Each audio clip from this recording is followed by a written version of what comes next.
প্রথমে তোমরা এই বাক্যটা খেয়াল করো, কি লেখা আছে? পুষ্পিতা আগুনে সাঁতার কাটে। কেমন যেন অদ্ভুত শোনাচ্ছে না? একটা মেয়ের পক্ষে কি আগুনে সাঁতার কাটা সম্ভব? অথবা আরেকটা বাক্য বলি,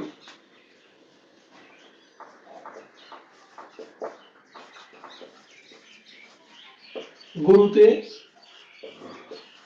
ফুটবল খেলে।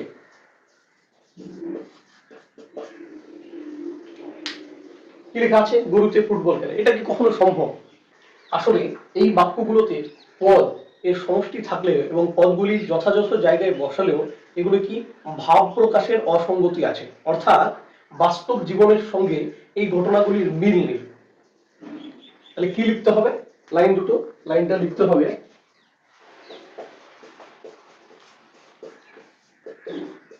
পুষ্পিতা পুকুরে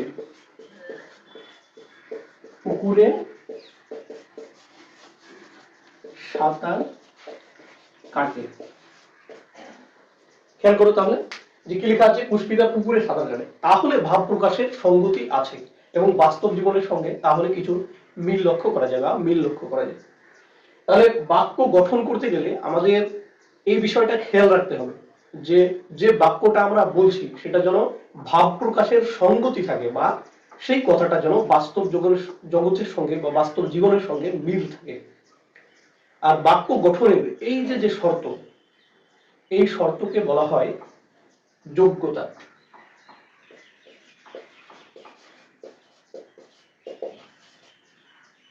কি বললাম আরেকবার পরিষ্কার করে বলি। প্রথমে দেখো, পুষ্পিতা আগুনে সাঁতার কাটে, এটা কি ভাব প্রকাশের অসঙ্গতি রয়েছে, অর্থাৎ বাস্তব জীবনের সঙ্গে এটার মিল নেই। এইটার পরিবর্তে আমাদের কি বলতে হবে? যে পুষ্পিতা পুকুরে সাঁতার কাটে। তাহলে কথাটা সম্পূর্ণ হয় এবং ভাব প্রকাশের সঙ্গতি থাকে। অর্থাৎ যদি আমাদের কোনো বাক্য লিখতে হয় তাহলে সেই বাক্যটা যেন ভাব প্রকাশের সঙ্গতি বা বাস্তব জীবনের সঙ্গে মিল থাকে, বা বাস্তব জীবনের সঙ্গে মিল থাকতে হবে। এটাই বাক্য গঠনের একটা শর্ত, যে শর্তটার নাম হচ্ছে কি যোগ্যতা। আশা করি আমি বোঝাতে পেরেছি। তারপরে দেখো, এই যে একটা বাক্য, গরুতে ফুটবল খেলে, এটা কখনো সম্ভব? অর্থাৎ এই বাক্যে ভাব প্রকাশের অসঙ্গতি রয়েছে বা বাস্তব জীবনের সঙ্গে এই বাক্যের মিল নেই। তাহলে কি বলতে হবে? এটা লিখতে হবে গরুতে ঘাস খায়। তাহলে একটা বাক্য হয়ে যায়, তাই না? তাহলে বাক্য গঠনের আমরা একটা শর্ত এই যে খেয়াল করলাম, কি যোগ্যতা। বাক্য গঠনের এরকম আরো দুটো শর্ত আছে।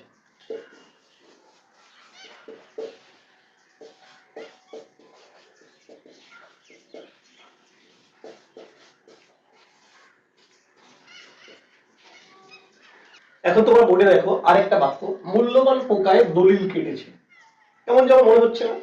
পোকা কি মূল্যবান হয় নাকি? মূল্যবান তো দলিল হবে, তাই না? তাহলে দেখো এই বাক্যটায়ও কিছু না কিছু অসঙ্গতি রয়েছে, অর্থাৎ এই বাক্যটার অর্থ আমরা পরিষ্কার করে বুঝতে পারছি না। এটা আমরা কিভাবে বুঝতে পারবো? বাক্য যদি লেখা হয় মূল্যবান দলিল পোকায় কেটেছে। খেয়াল করো, এখানে যে পদগুলি বা যে শব্দগুলি ছিল আমরা সেগুলোই এখানে লিখলাম, কিন্তু এগুলো কি একটু জায়গার হেরফের করেছি বা জায়গা পরিবর্তন করেছি।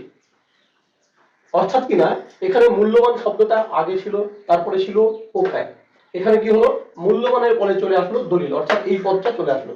তারপরে পোকায় শব্দটা ছিল মূল্যবান পরে, কিন্তু এটা দলিলের পরে চলে আসলো। এই যে দুটো পদ আমরা হেরফের করেছি, অর্থাৎ জায়গার পরিবর্তন করেছি।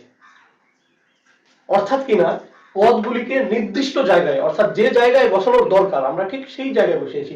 তারপরে গিয়ে আমাদের কাছে অর্থটা পরিষ্কার হয়েছে। আর একটা উদাহরণ দিলে বিষয়টা পরিষ্কার হবে। উদাহরণটা দেখো, ভাত গিয়ে রাম খাবে। দেখো এই বাক্যটা, ভাত গিয়ে রাম খাবে, অর্থ বোঝা যাচ্ছে কি? বোঝা যাচ্ছে না। অথচ আমরা যদি এই শব্দ বা এই পদগুলোকেই সঠিকভাবে সাজিয়ে বসাই তাহলেই অর্থ পেয়ে যাবো। কি লিখতে হবে? লিখতে হবে রাম গিয়ে ভাত খাবে, তাহলে দেখো এটা বাক্য হয়ে যায় যে রাম বাড়িতে গিয়ে বা কোথাও গিয়ে ভাত খাবে। এই দুটো বাক্যতে আমরা কি কাজ করলাম, আমরা এখানে কি করলাম, যে পদগুলি এলোমেলো করে বসানো ছিল সেই পদগুলিকে নির্দিষ্ট জায়গায় বা সাজিয়ে বসালাম, তাই না? এখানে পোকায় শব্দটা আর দলিল শব্দটা এই দুটো এলোমেলো ছিল, আমরা নির্দিষ্ট জায়গায় বসালাম। আর এখানে দেখো ভাত গিয়ে রাম খাবে, এখানে পদগুলি নির্দিষ্ট ক্রম অনুযায়ী সাজিয়ে বসানো হয়েছে। অর্থাৎ বাক্যে শুধুমাত্র পদ থাকলে পরেই হবে না, সেই পদগুলোকে কি নির্দিষ্ট জায়গায় বা সাজিয়ে বসাতে হবে। আর বাক্য নির্মাণের এই যে শর্ত, সেই শর্তের নাম হচ্ছে আসক্তি, আসক্তি বা নৈকট্য।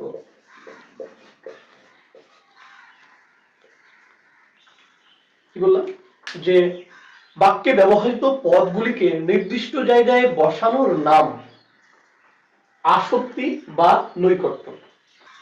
এখন তোমাদের প্রসঙ্গক্রমে যোগ্যতা আর আসক্তি বা নৈকট্যের পার্থক্যটাও মনে রাখতে হবে। যোগ্যতা হচ্ছে কি ভাব প্রকাশে অসঙ্গতি থাকবে, আর আসক্তি বা নৈকট্য কি ভাব প্রকাশে সঙ্গতি থাকবে কিন্তু সেখানে কি পদগুলি এলোমেলো ভাবে বসানো থাকবে।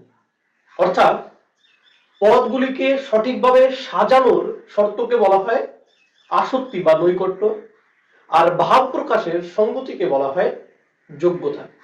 এই বাক্যটা খেয়াল করো, রাম বাড়িতে গিয়ে, দেখো এই বাক্যটা বলার সঙ্গে সঙ্গে তোমার মনে একটা প্রশ্ন যাচ্ছে, কি প্রশ্ন, যে রাম বাড়িতে গিয়ে কি, এরপর কি? ঠিক তেমনি আমারও বলার একটা ইচ্ছা রয়ে গেছে যে রাম বাড়িতে গিয়ে কি করলো, তাই না? তাই বাক্য নির্মাণের এইটাও একটা শর্ত যে বাক্যকে বক্তা এবং শ্রোতা দুজনেরই মনের ইচ্ছা পূরণ করতে হবে। যদি আমি এইটুকু বলে দাঁড়ায় যাই তাহলে তোমার যেমন মনের ইচ্ছা পূরণ হয় না, যে বা শোনার ইচ্ছা পূরণ হয় না যে রামবাড়িতে গিয়ে কি, ঠিক তেমনি আমারও বলার ইচ্ছা শেষ হয় না যে তারপরে কি হল।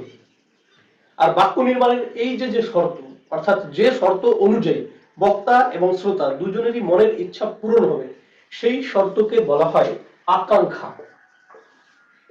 আ কয়াকার আর উময় ক্ষয় আকার, আকাঙ্ক্ষা। তাহলে আজকে আমরা কি শিখলাম, বাক্য নির্মাণের তিনটা শর্ত, যোগ্যতা, আসক্তি বা নৈকট্য, আর একটা হচ্ছে আকাঙ্ক্ষা। আরেকবার পরিষ্কার করে বলে দিই, যোগ্যতা হচ্ছে ভাব প্রকাশের সঙ্গতিকে বলা হয়, আসক্তি বা নৈকট্য হচ্ছে বাক্যে ব্যবহৃত পদগুলিকে নির্দিষ্ট জায়গায় বসানোকে বলা হয়, আর আকাঙ্ক্ষা হচ্ছে বক্তা এবং শ্রোতা দুজনেরই মনের ইচ্ছা পূরণ করাকে বলা হয়। ক্লিয়ার হলো?